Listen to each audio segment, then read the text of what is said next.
Welcome to the Women Writing Podcast. I'm your book coach, Lisa Kovala. I'm an author, accelerator, certified fiction and memoir book coach, and the author of Sisters Winter War, Surviving Stutthof, and the upcoming Like Water for Weary Souls. And as a Finnish Canadian, I love my coffee. Take a coffee break with us as we chat about all things writerly with authors and publishing industry professionals.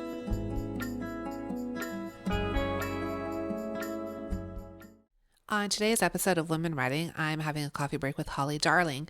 Holly is the owner of Holly Darling HQ, a business that helps authors create and implement their emails marketing strategies to sell more books and build their brand loyalty. She has worked with creative business owners for the past 13 years, helping them grow a business that is data-driven and automated, allowing them to spend more time on writing their books. She has appeared on multiple author-focused podcasts, delivered multiple workshops on email marketing and automation at over 50 conferences, and appeared on Canadian news channels as a creative entrepreneurship expert. She is also a self-published contemporary romance author under the pen name Holly Mortimer. Hi, Holly. How are you? I'm great. Thank you. Thanks for having me. My pleasure. I'm so excited to have you here. What are you taking a coffee break from today?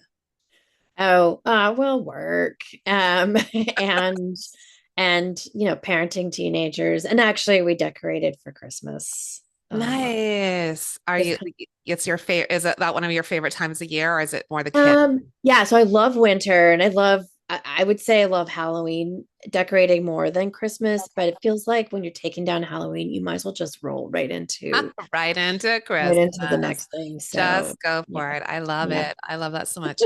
And you're in Ontario, as am I. You're in Southern Ontario. I'm in Northern Ontario. So we just made that little connection of being. Yeah, and that doesn't happen very often for me. So it's super exciting to Yeah. chat with somebody who's actually really in the grand scheme of things close by. Yeah, really, we're neighbors actually, Yeah, yeah. practically. So I met you, or I took a class from you at Inker's conference. I think that was the spring, last early summer, maybe. And I really loved what you had to say about marketing and emails and all of those things. So we're going to get into that. But I know that you're an author. Can you tell us a little bit about the work that you do, what kind of writing you do? Yeah, sure. So I started out in this world as a contemporary romance writer, I think around 2016, 17. And yeah, I think I've written 11 published and then unpublished a few. So like they come and go, Yes, depending on your mood, right? exactly. Yeah, and then I have a whole bunch of which I think a lot of authors that I work with are in the same boat, a whole bunch of very different projects, in the works that kind of sprung from burnout and like, all right, well, I'm going to do something completely different. Mm. And then I'm working on some nonfiction stuff too. But so far it's all love stories, that are Amazing. I published. love that. And when you started out as an author and decided you want to start publishing, were you aware of all that? Like, there's that part where you're writing and you're just like, you have a story idea and you want to write it and you're focused on craft and learning all about that. Was marketing already in the back of your mind, or was that a new thing for you? Did you have training about marketing or? Yeah. So my education is in funny enough, music business. So Okay. I have my diploma from Fanshawe in recorded music production. So I come from my first job was at Sony Records in Nashville, and it was in the promotions team, and I've worked in that entertainment marketing from the beginning. So it's kind of always been something that feels natural to me. However, like as we all did, what I didn't know was like what I thought was going to work in the book world was just not what worked, but it's that spirit and marketing of like data, where it feels so intimidating that what if I do this and it doesn't work? So one thing that I learned pretty quickly was like, okay, well, that cover isn't selling. We got to change it. It's not that the whole thing has to be scrapped. It's that there are like we're trying things, getting data. Did it work? Did it not work? And then we pivot. So yeah, it was, I wouldn't say easier for me, but it was already something I Yeah. learned to take risks and chances and also study what's happening and then kind of Yeah. run. together. I Yeah. mean, that's a brilliant place to start, right? I mean, it's still a creative industry. It's a little bit different in terms of focus. My husband studied music as well, but he went to the teaching end, so that's its own thing. Um, I'm still trying to get over this cold I have, sorry. But yeah, having that kind of marketing expertise in that industry, I'm sure has so many crossovers. But just the idea of risk taking, I think that's important for folks to understand that it's like you got to try something else. Like if it's not necessarily the book that's not selling, it might be that you're just not getting it out there in the right way. Yeah, I mean, marketing always starts with like who would buy this and why would they buy it?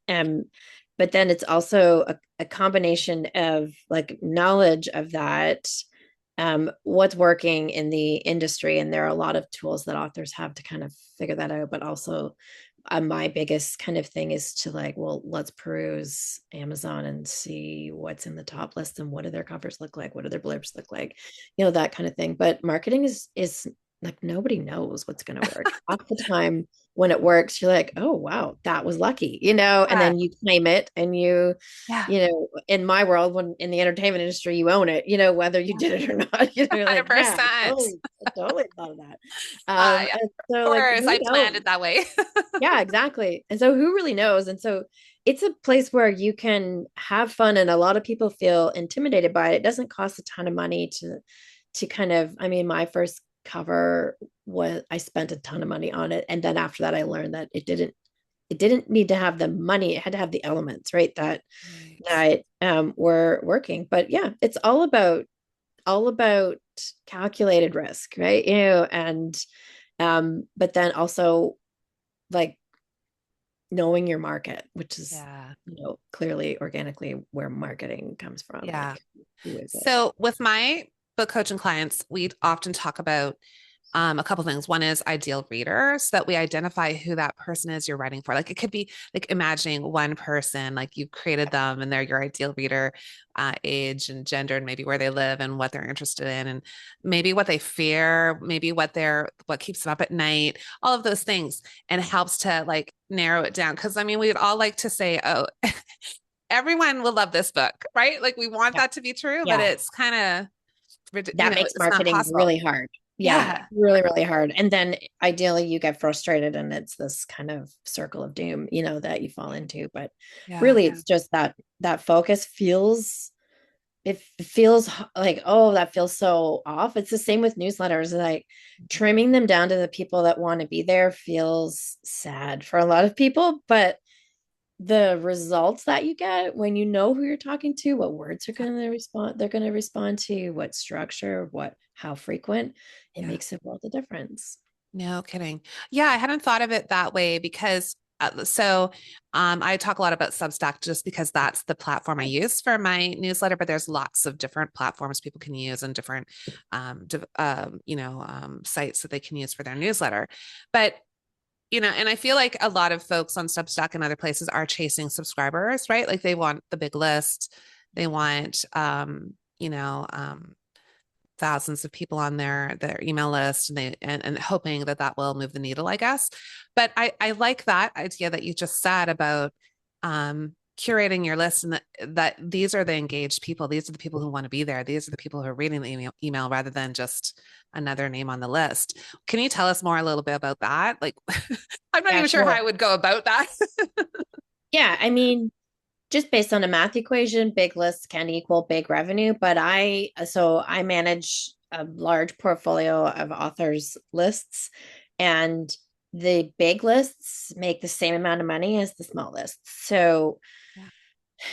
and some of my clients that are more well known that have large lists have a 50% of their list is a dud, right? They don't Yeah. do anything. And it's not that those are the people that we don't want to market to. It's that you have a problem in 2021 or two. The algorithm started to change, and no matter what you do, you're up against technology right now. So if you're going to focus on everybody, and half of those people are never going to see your email, no matter how amazing it is, Right. based solely on decision to ignore the technical reasons why, you're going to have results that are frustrating, right? Where if you focused on the half of that list, and I'm just using that as an easy Yeah, number, for sure. um, that they had the best foot forward already because they're opening. Mm. And so that means Google is delivering your email to them.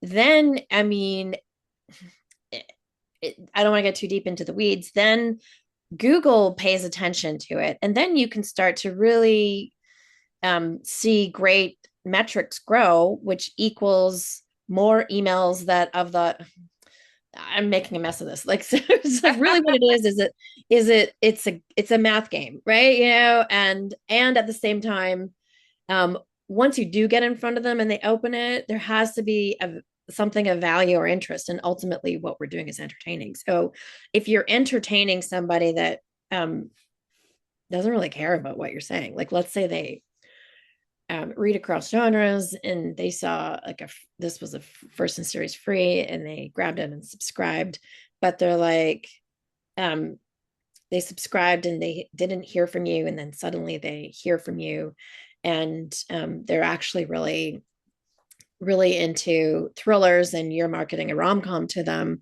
but they saw this come free on an Amazon free day or whatever. It's just the wrong person. So like, why are you going to spend effort when you could send a couple newsletters, check out the data, and then go, ooh, that person is not engaged, nor and it will be really hard and really time consuming to get them engaged, and maybe at the end of the day they're just here for the free stuff, so why are we focusing on them? It Yeah. really comes down to like a psychology of this big list versus the psychology of a small list, and it feels like you are doing better at your job if you have a big list, um, versus you feel like nothing's working if your list is small. Um, so it's a vanity metric. It really doesn't determine the amount of revenue that you're going to earn from each email. I mean, I'm an email marketing quote unquote expert or consultant, and my personal list now, I don't advertise. So not my author list, but this list that we're talking about now, my author list fluctuates much more greatly than this list, but it's like just under 2,000 people, and it hasn't changed in like 7 or 8 years, Yeah. and I do pretty well here, you know. Yeah. So it doesn't mean, it just means that I'm willing to really understand what makes a reader or a writer respond to what I'm saying. And eventually, the technical side of it and the algorithm side of it plays ball for you as well. And you just have a better chance. So that's my long winded story to say a big list doesn't equal Yeah. revenue. Yeah. I mean, that's a big myth buster right there, I think, because I don't think I've ever thought of it that way. And then like how would you look at, so you're the metrics you're looking at for like, are you looking at open rates? What are you looking at when you're kind of looking? Yeah, so open rates are not the most reliable metric, but they're still a really good gauge for you. I always say people often ask me, well, what should my metrics be? Yeah. And so there's industry benchmarks for sure. I'm always hesitant to give them out because I'm a bigger fan of benchmarking yourself against yourself, you know? So Sure. what did you do last week? What did you do last month? You know, I'm month over month as I give myself some time to kind of Yeah. correct if something does not go well. But it's like kind of starting with an open rate. If whether or not it's as accurate as a click rate, it's still a great base. So if it changes, say 1 week it's 40%, the next week it's 18%, even though both of those rates are inflated by 20%, you can visibly see something went wrong, right? You know, like, and Sure. if you expect 40% and then suddenly it's 18, or vice versa, it's 75%, you're like, well, what went right? Yeah. So yeah, you can start at an open rate. The more reliable metric for conversion, like so marketing conversions, which means somebody opened your email and clicked on it and then something happened at the end. If you Mm. direct sell, you can easily see that. If not, um, you have to assume something happened at the other side, is the click rate. And it's it's reliable because the action has to be taken in order for it. Where the open rate, um, like anybody reading an email on an Apple device, a mobile device, um, is automatically ticked off as an open, whether they opened it or not. So, I mean, the figure is around 20% of your open rate is inflated. So the click rate is just going to give you a clearer metric. So I will answer the question maybe a lot of people have. What should they be aiming for even to start their their baseline benchmarks? It's surprisingly, it's not that hard. Like a click rate of 2% is pretty standard in the Okay. industry for regular emails. In an automation, so in a welcome sequence, I would want to see that higher, significantly higher. And for many reasons we can get into in a bit. But across all industries, a 2% click rate, so it doesn't matter what you're doing, is considered amazing, which shocks everybody, Yeah, right? it does. And so I aim for, okay, are we getting 2%? If we're not, that's first. And then the next goal would be 3 and 5. I wouldn't say much past 5 is a normal average click rate for most authors. I have a few clients who can get to double digits, but it's not consistent. And if it is happening, it means we've deeply segmented the list, which again, we're back to that big Yeah. list, equal revenue. It means we're sending out an email to like 300, say, ARC readers who consistently sign up for ARCs. And then we're going to give them an offer. The open rate is amazing and the click rate is amazing because we've narrowed that focus down to a finite piece of the list. And that metric is likely not normal, right? So all I'm trying to say is don't think you have to be consistently getting these double digit click rates, these really high open rates. That's not true. Yeah. So can you talk about, like, I have not heard about that idea before of segmenting. Yeah. What do you mean by that? So segmenting just means splitting up your list into different kind of, I call them areas of focus. There's I call simple segmenting, which is just have they opened or have they not opened. That's the easiest one to start with.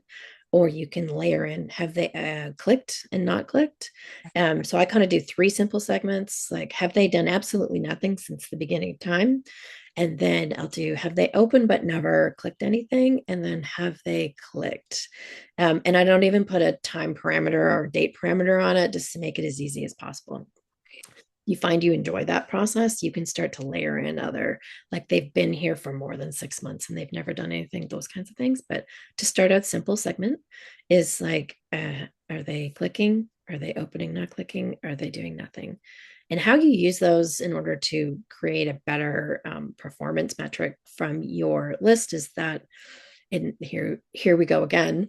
Excuse me, feels counterintuitive, but I'm going to say never email anybody that lives in that cold segment because, again, we're back at a math equation. So, and I hate math, so we'll keep this as simple as possible. But if you send out uh, the deliverability, which is another big word, so which just means if you send an email, A, does it get to the other side? Does it get to the person? That's check mark number 1. Okay, does it get to the inbox or does it land somewhere else? The spam folder, it's check number 2. So it doesn't land in the spam folder, and then does it get to the promo tab, and then does it get to the inbox? Inbox is goal, right? But it has to go, it has to like bypass those other layers. So that is a math equation, and it's straight up all it is. It's not keywords anymore. It's nothing. It's what every email you send, let's use Google. Google dives in and says, okay, well, what's the average open rate for the last 30 days? What's the average click rate for the last 30 days? Okay, how many people on this list are Gmail users and have deleted this before it's been opened? How many Gmail users have opened it? And in a flash, it makes this assumption based solely on the metrics it gets back to decide how valuable your email is to the person who you're sending it to.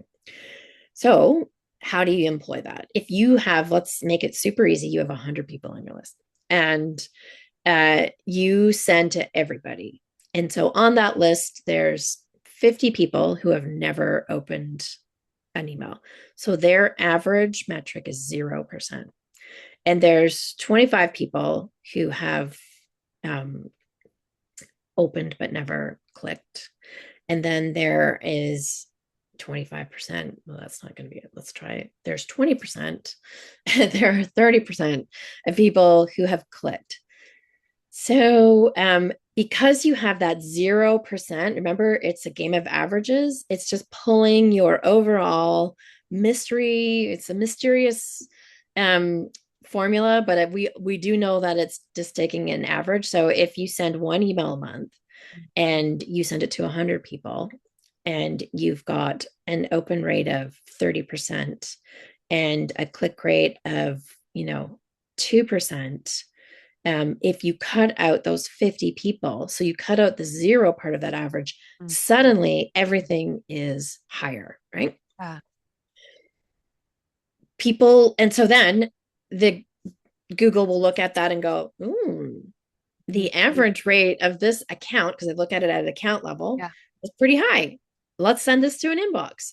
So you've done nothing other than segment and remove the people that are going to bring down your average, and that's all you had to do. You didn't have to know what to write, what to do, whatever. You've just understood the technology behind the deliverability of it, which I've probably said a lot of words that people are like tuned out, but if you can remember one thing, it's the same as the marketing theory. If you send your email to everybody, it's harming the amount of people that get to see it. It's the same theory as if you market to everybody, you're diluting the effectiveness of what can happen. So when you segment, my first piece of advice is to try to segment just that simple way and remove cold for like 3 or 4 emails and see what happens. What happens? Yeah, this is so eye-opening for me because I feel like I'm just at that stage where I'm using this sort of email and maybe for the last year and a half, and but I don't have the background that you have understanding all of those things. So this is so fascinating to me because I never thought of it that way at all.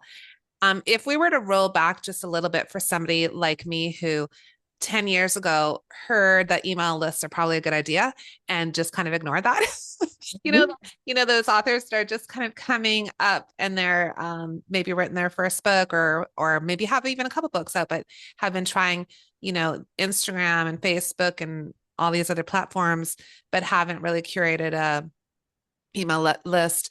Like I'm coming to understand why the email list is so much more powerful than all of those other things. Can you explain why folks might want to dive into this? Because it does Yeah. sound complicated, but I think we can start simply and then move into these more technical aspects of it, right? Like as we learn about as we get comfortable with sending out emails, we can start to go, okay, now what's next? Yeah, definitely. My first piece of advice to everybody is just send email and learn, like practice, and it, don't be afraid of it. You can't mess it up. And so the comparison is often against social media. Like which one am I going to put my focus on? And social media is just a lot easier. But if you just heard me talk about you send an email to 100 people and 50 of them open it, and if you put a post up, it's not very often that you get 50 people that have seen it and take action on that, and that you can track, like you can see very clearly. So whether your list is micro-sized or macro-sized, sending an email has an immediate effect, and it's usually a positive effect.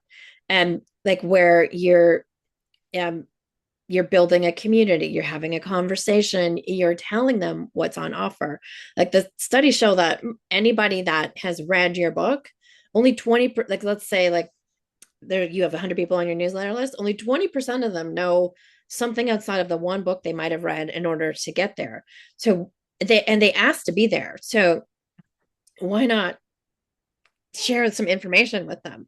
And then suddenly, like you're 20% of the people, so it's 20 people, grows to 30 people know everything that you're doing, grows to 40 people, and the more you contact them with intention and strategy, you're building this little kind of a revenue generating team of people, but also this little sales force, who are doing things for you that you don't even know. Like, the technical stuff behind the scenes, they don't even know they're doing it by clicking and opening, but they're also like, they're getting information from newsletters, and they're excited about it. They're excited to be a part of your journey. They're excited to know, what's coming next. And I teach a course inside of membership space I have called like Market Like Swift. And it's very much like the Easter egg system but if you weren't out there kind of dripping information, and you just on release day decided to blast out a newsletter, have them be like, wait, who is this? Like, what's happening? And so newsletters generate revenue. The stats are like, for every dollar you spend on newsletters, you're getting like $4.21 back or something like that over an average of, I don't know, 90 days or something like Yeah. that. I run enough people's newsletters to know that we send a newsletter, my clients immediately see the results within 24 hours. And those are revenue results and in the direct space. So you can take that knowledge, and it works just the same as people that don't sell direct. You can assume that something is happening on the other side. And if it's not, you're getting great usable data from a newsletter that's not like social media data that's like, is this real? Can I trust this? I don't know, and it's so small, it's impossible to know, but you can tell a lot about your business and how it's faring by sending a newsletter. Yeah, amazing. And so for an author, like how frequent should they be sending out newsletters? And like I think some people still struggle with like I remember starting a newsletter and just struggling with what to put in it, especially since I had one book out and like how often, I'm going to talk about the book every week. Yeah. So it was kind of a struggle just to even wrap my head around that. Now I feel like I have a little bit better sense, but I think there's a lot of folks that, do they send it out once a month, biweekly? Like what would be a good strategy, especially for somebody starting, their first newsletter? Yeah. My ultimate goal would be to get somebody to 4 newsletters a month. And again, that doesn't mean to 4 newsletters to everybody. That means 4 newsletters to small segments of their list. But that's end result. If you can do one newsletter where you've done none, you're a month, you're best off. If you can do two, you're better off than the one. And most people stop at two. But like I have a client who has just releasing her 4th book. Her newsletters are all direct. So she sells direct and wide. But all of the newsletters that I write for her are to a direct audience, which means she sells via Shopify. She has 4 books. And last year we wrote one newsletter a week with 3 books, and she earned 6 figures. So it's totally doable. How do you do it? I like to set up a plan so it doesn't feel so overwhelming on like moment one. Sorry, there's like a weird bug flying around here. One week is going to be this, next week is going to be this, next week is going to be this, and then I rotate back to week one. So then it's like at least I know the theme, and it's not so daunting, to think about what am I going to talk about. I will always advise to slip a character point of view email in there. So you've got nothing left to say, grab a character, side character, main character, one that's in your brain hasn't been written yet. Let Yeah, them write a newsletter. And love that idea. Yeah. what I think authors are so interesting, I am one too. I feel the same way that um we're so much better about writing fictional things than Yes. like things about ourselves, right? So it doesn't 100%. have to be about you. If you don't want to share anything, you can totally write a newsletter 4 times a month and share absolutely nothing. One of them can be a character point of view. I've done why I like small towns over big cities, or why I have a series in Ireland. Like I have, an Irish, theme that flows through. You can do surveys like, do you like this trope or this trope, or do you like thrillers, or where I don't know, where the knife is the murder weapon, it doesn't matter, right? Like you can kind of um, come at it from a writer's perspective, and it feels so much safer. And I understand like there's a huge part of when you write a newsletter and you say, oh, I'm struggling this week, you're like, nobody's ever going to buy a book from me ever again. I'm not going to tell them that. But what I've found is that every time I have a challenge in my life and I bring it to my audience, and it's not like I had a leak last February, and I have this series. I'm a single parent. It's Mm. called Holly versus the House, and it Yeah. gets into my newsletters pretty frequently, right? And I had a huge leak in February. Well, it's not like, oh my God, everything's awful. I'm like, I had a leak and I had to, do this, this, or this. And those are the ones that get the biggest response from, which is ultimately the gold star that algorithm is looking for. Ooh, you emailed people and they emailed you back. Like, you must be very valuable. Yeah. People want to connect with people badly. And they also want to like feel like they're a part of your author journey. Mm. Um, Assumptions in marketing can kill a marketing project pretty quickly. If you're going with data, I'm going to tell you that the biggest response emails, like let's take that author that has the 3 books plus one coming out this month. We do one newsletter a month on what's up with Jessica, and those are the ones we get the most responses from. And it's really nothing that we're talking about that's Yeah. exciting. Like, like, yeah, Yeah. I had to take five, It's it's not just 5 kids. tell all. Yeah, yeah. Not nobody knows where she lives. Nobody knows, her Yeah. kids' names or anything like that. But everybody knows that she redecorated her office, in pink, and she's not sure she likes it, or whatever. And Yes. that's it. Or she ordered a run of books from the printer, and they all came wrong. Like those are just small tidbits, and we just morphed it into like her heroine, feels the same way when she encounters so and so. Yeah.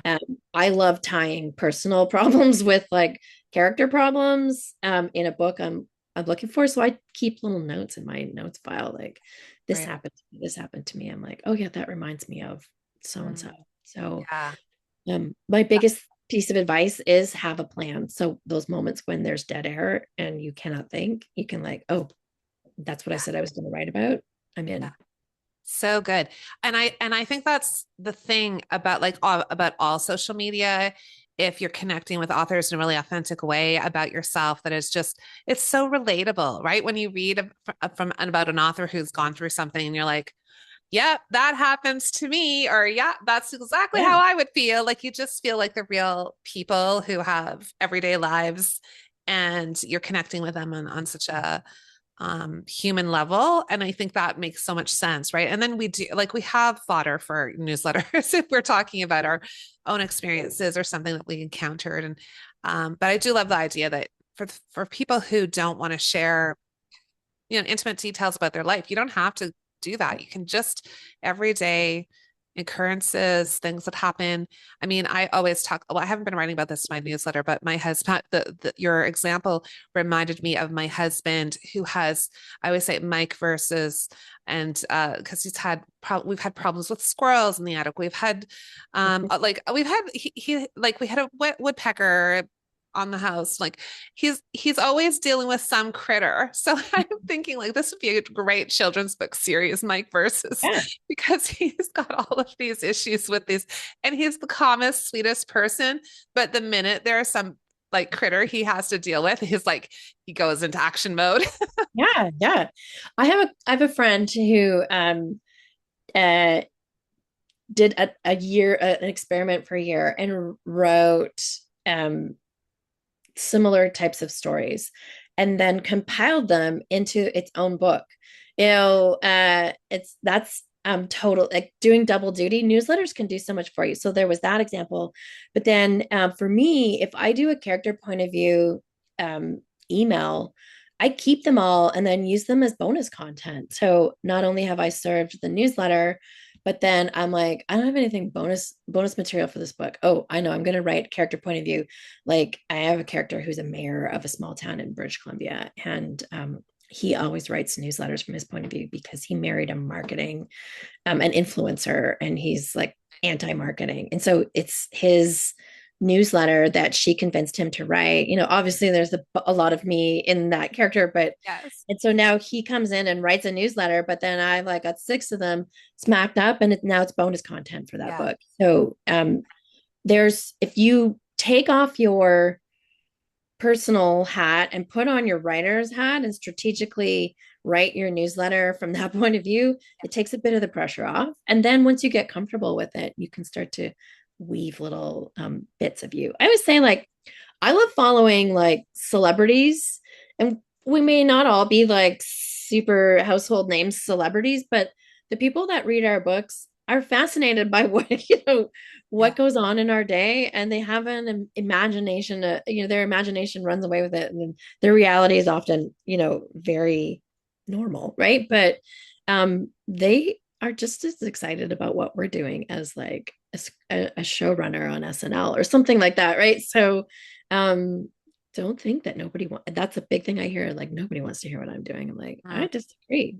Yeah. Most of the readers do want to hear what you're doing. Yeah, 100%. Yeah, it's such great advice. I mean, yeah, I think the thing is for folks who don't have newsletters, it's just to start. Like you said, you can't go wrong. Just Yeah. start somewhere and then build it up. And then I love all of the advice about how to start to look at that list more strategically. Because that's the business side. Like often writers we love the part about writing the fiction or writing the nonfiction and deep diving into all of those things, but we have several hats, and that marketing hat is we have to put that hat on. Like we'd like to leave it on the shelf looking cute, Yeah. but no, it has to be worn, and we have to actually follow through. And I think it might be the one of the most um, sort of worrisome things for a lot of authors is that portion of selling, whether they're self-published or traditionally published, because even traditional publishers can only do so much for you, and Yeah, we there's really this have to big do it. need.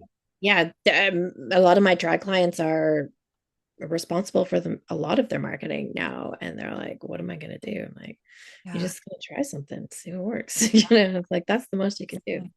Yeah, 100%. So one of the things we were talking about before we started was you talked about segmenting, but what about automations? Tell us about like what does that look like in a newsletter? And what's our goal here? Are we trying to do like a call to action at the end of the newsletter, or what's a sort of a Yeah, I don't know, template almost for for what we yeah, should yeah. think about doing? If you could do one thing to boost, and I call it the health of your list, it's to have at least one email welcoming every new subscriber.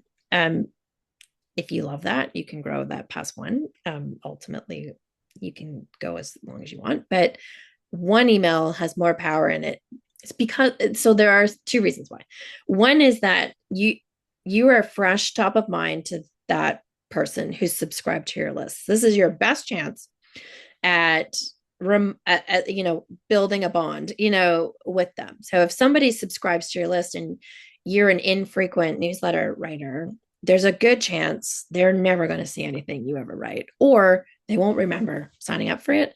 And the one thing we don't want to happen in 2026, because it's a huge strike against you, is to be marked as spam by anybody. Unsubscribe doesn't bother me, but being marked as spam is considered, like, Google considers that like a big giant red X on you, and it's so hard to get out of that hole. So if you do a simple email, this email to welcome them does not have to be complex at all. In fact, I would say do not overwhelm somebody with everything you've got. Just say, hey, thanks for coming. You remind them how they got there. Like, let's say you do a book funnel shared promo, or they came in off the back matter of a book, or through an ad that you've put, like a Facebook lead generation ad or something. Like, if you just kind of keep reminding them that they asked to be there, and then you're like, this is who I am. Your brand voice comes through. I think my first emails are like 3 paragraphs long. They're not long at all. Set expectations. So, hey, I'm going to be in your inbox once a month, a couple times a month, 4 times a month, whatever. If you love rom-coms, you're in the right place. If you don't like rom-coms, stick around. Maybe I can persuade you, whatever. I'm not a fan of saying unsubscribe now. I don't want to give show somebody to the door. Um, if you're at Anchors, everybody knows Alessandra Torre, and her and her sister are good friends of mine, and she always equates it to like a party, right? It's your newsletter list is like it's the location of the party, and if you open the door and then just turn around and walk away, the person's like, okay, hi, like whose party is this? Where's the bathroom? What's happening? And so it's a great analogy where you're opening the door and saying, "Oh, hi, welcome. I'm so glad you came. The bathroom's over here. Coats go over here. Straight ahead is where the food is, which is the food is the offer, right? And come on in and I'll introduce you to people." So if you think of it that way, this one email can do all of those things. I often say if they came in through a lead magnet, which is so something free that you're offering them in exchange for that, or a downloadable or something, remind them that that's available and the link to do it. And then that way they're going to probably, that link is the most clickable thing you're ever going to have. And this is the email where I would want you to be getting double digit open click rates, because people are like, oh yeah, I didn't download that book. Yeah. Really, another friend of mine, Elena Johnson, always says like her goal in a welcome sequence is to get somebody to read the lead magnet. So and so reminding them that they have this free book on their TBR and that they may ignore because they signed up for 10 of them that week, you don't want that to happen. And so if you just don't, if you do welcome them in, here's where you came from, here's what you can expect, your brand voice kind of comes through. You make sure they know this is a rom-com space. We're going to laugh. It's low spice, whatever. And don't forget to grab your book and you're out. Yeah. And that's it. So it's not intimidating. You're not asking them to buy anything. Mm. If you love that idea, you start to sell to them on the next email. Okay. I love that. Yeah, that makes it feel friendly and doable and non-intrusive, like all the things we worry Yeah. about with communicating with potential subscribers, like just that idea that we're being salesy. And I feel like this is just being like, nope, this is welcome in, come on Right. in. We've Yeah. got snacks. Yeah, there's stats up the wazoo to prove that that email is more effective than most any other newsletter you're going to write to somebody. Yeah. Um, and yeah, people nowadays, like when I was talking about that, like even 3, 4 years ago, they'd be like, "Oh, it's so annoying to people." I'm like, no, in 2025, 2026, people expect that, right? They're signing up for newsletters all over the place and they're expecting an email to come to say, and if you're in the direct space, you can throw a discount in there. I don't think it's needed, but it can be the lead magnet, that you used, and their code is in that email. Whatever it is, welcome sequences are very powerful and a great way to earn money and to build that connection and to make sure you have the right person in your list. Do not be afraid of anybody unsubscribing in that first email. In fact, that means you're doing your job right. Yeah. So they're Amazing. hanging around lowering your averages, right? Yeah, amazing. Okay, so you mentioned 2026. Can we talk about it? Yeah. Where are we Yeah. headed? Yeah. Like we're starting right now every year. It's no different. This season is hard to get views in an inbox, right? And the thing that's different this year is that I don't think it's going to change, once the holiday season is over. So when you're listening to this, you're about to start 2026. What does a reader want from their email? They become skim readers, regardless of the genre or subgenre, or if you're in fiction or whatever you're nonfiction, whatever you're writing, no matter who it is, they are burnt out. Their inbox is overwhelming them. Their day to day life is overwhelming them. We need shorter newsletters. And if they're not shorter, we need newsletters that teach somebody what you want, where you want their eyeballs to go. So a mentor of mine calls it doing the eyeball monkey bars. So like you're giving them the pathway, they're bouncing around a lot. And I do that with lots of white space and bold. So if you're in my world, which is the romance space, tropes are an easy kind of thing to utilize in a newsletter. couple paragraphs, 3 paragraphs. But if I'm talking about a second chance, I'm bolding the word second chance. So they're like, oh yeah, I love second chances. I'm in, you know, lots of white space doesn't mean putting a ton of spacers in your email because those actually aren't helpful. It just means the sentences are shorter. You're hitting return after 2 sentences instead of a big giant paragraph. It because people's attention spans are just like shrinking. You have and this is where segmentation can help you. You have a small segment of your list that probably would love to read a long email from you. You could do one version long, one version super short. So I'll write a longer email and then I'll be like, what are the highlights? If I was a reader into this genre, what do I want to know in order to make a quick buying decision? So emails are shorter. Emails are like holding the reader's hand, showing them the reasons why they would want to buy. They aren't hugely full of images and videos. Although do test that because sometimes some readers are like a Gen Z reader absolutely loves that, you know? So, but the thing is, the algorithm absolutely hates those. So, I mean, you're up in this like push pull kind of space. Like, how do you get delivered, not landing in the promo tab or the spam folder, but still serve the reader what they want to find in a newsletter? There's lots of ways to do it. But yeah, 2026 is if I could give you one piece of advice, it's shorter Shorter, newsletters. shorter newsletters.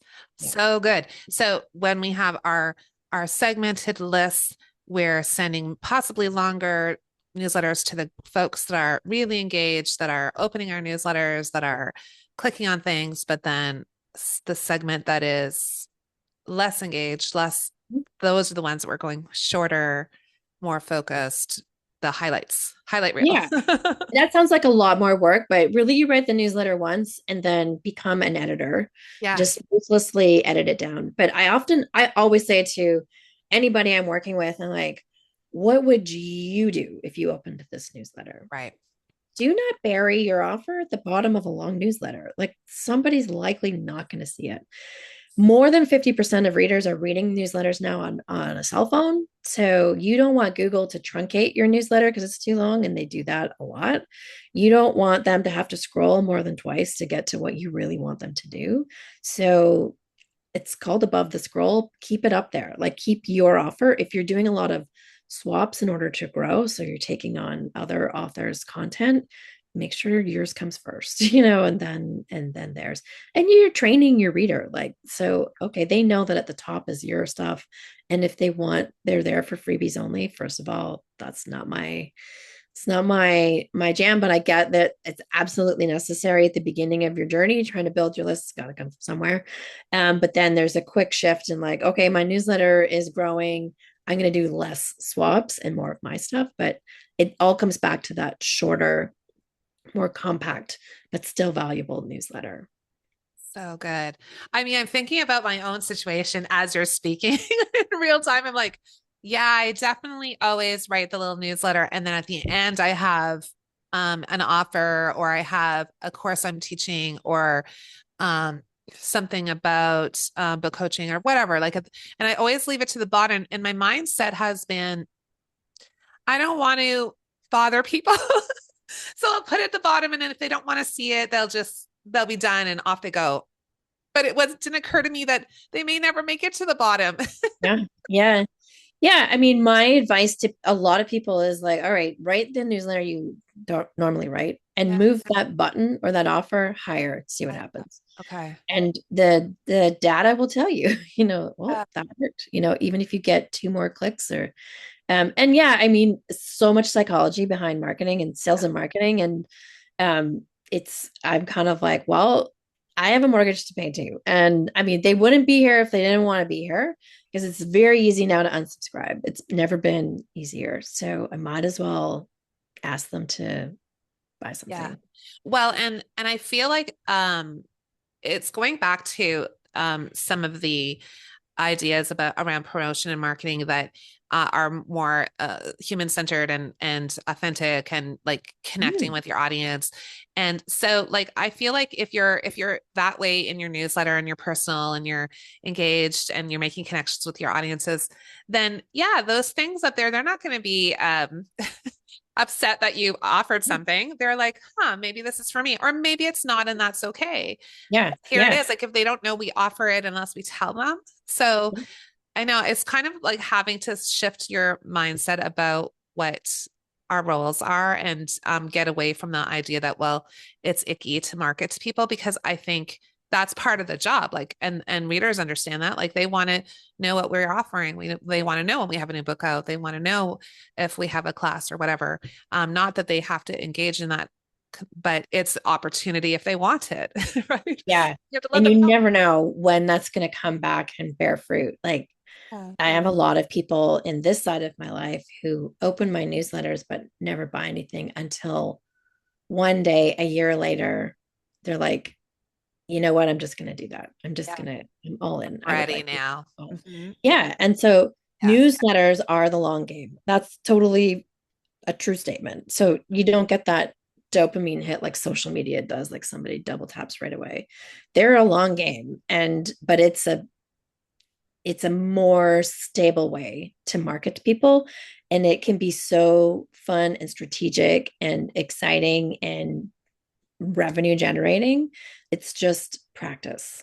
Yeah. Practice and just do it. Pay attention to what works and what doesn't work and do more of the what works. Yeah. And take classes from folks like you and find, yeah, because I feel like there is a lot to learn behind the scenes, but you don't have to start there. You can start with just sending out the Yeah. newsletter and then building up your skills.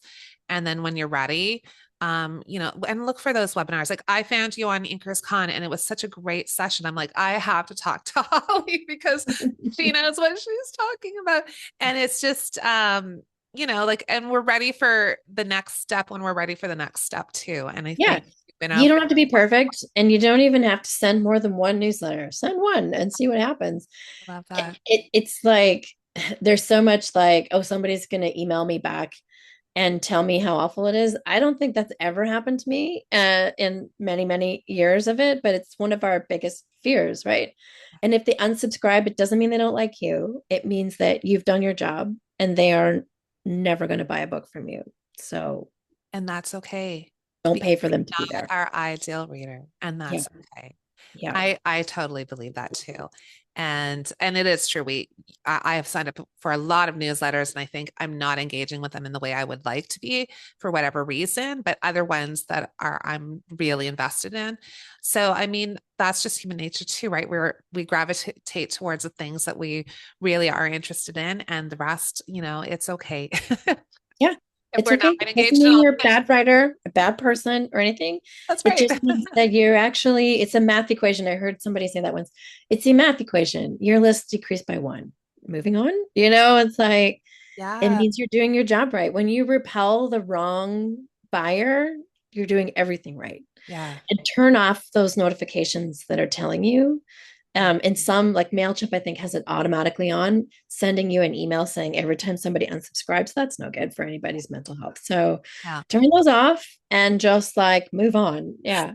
Yeah. That is a good point. I did that for Substack. I have my notifications on for folks who subscribe because that's nice.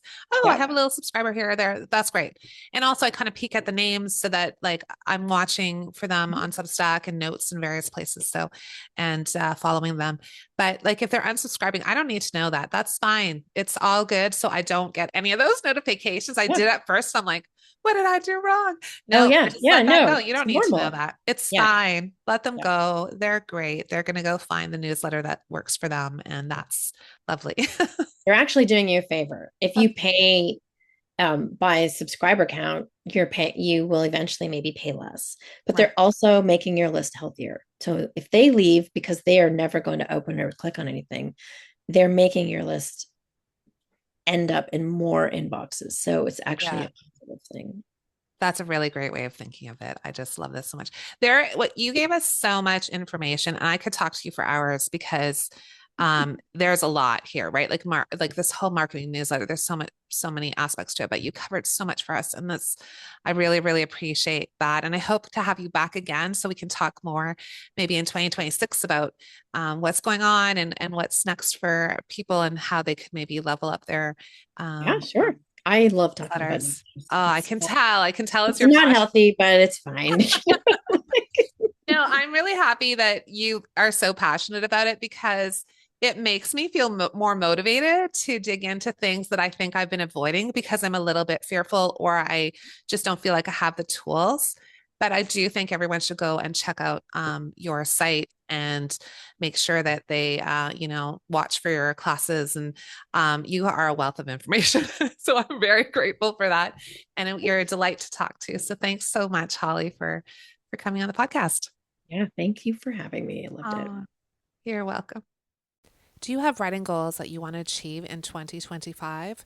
If you need support, encouragement, accountability, and community, join the Women Writing Circle. We meet bi-weekly to set writing goals and get pages done. Go to Women Writing on Substack and subscribe. Let's create a little magic this year.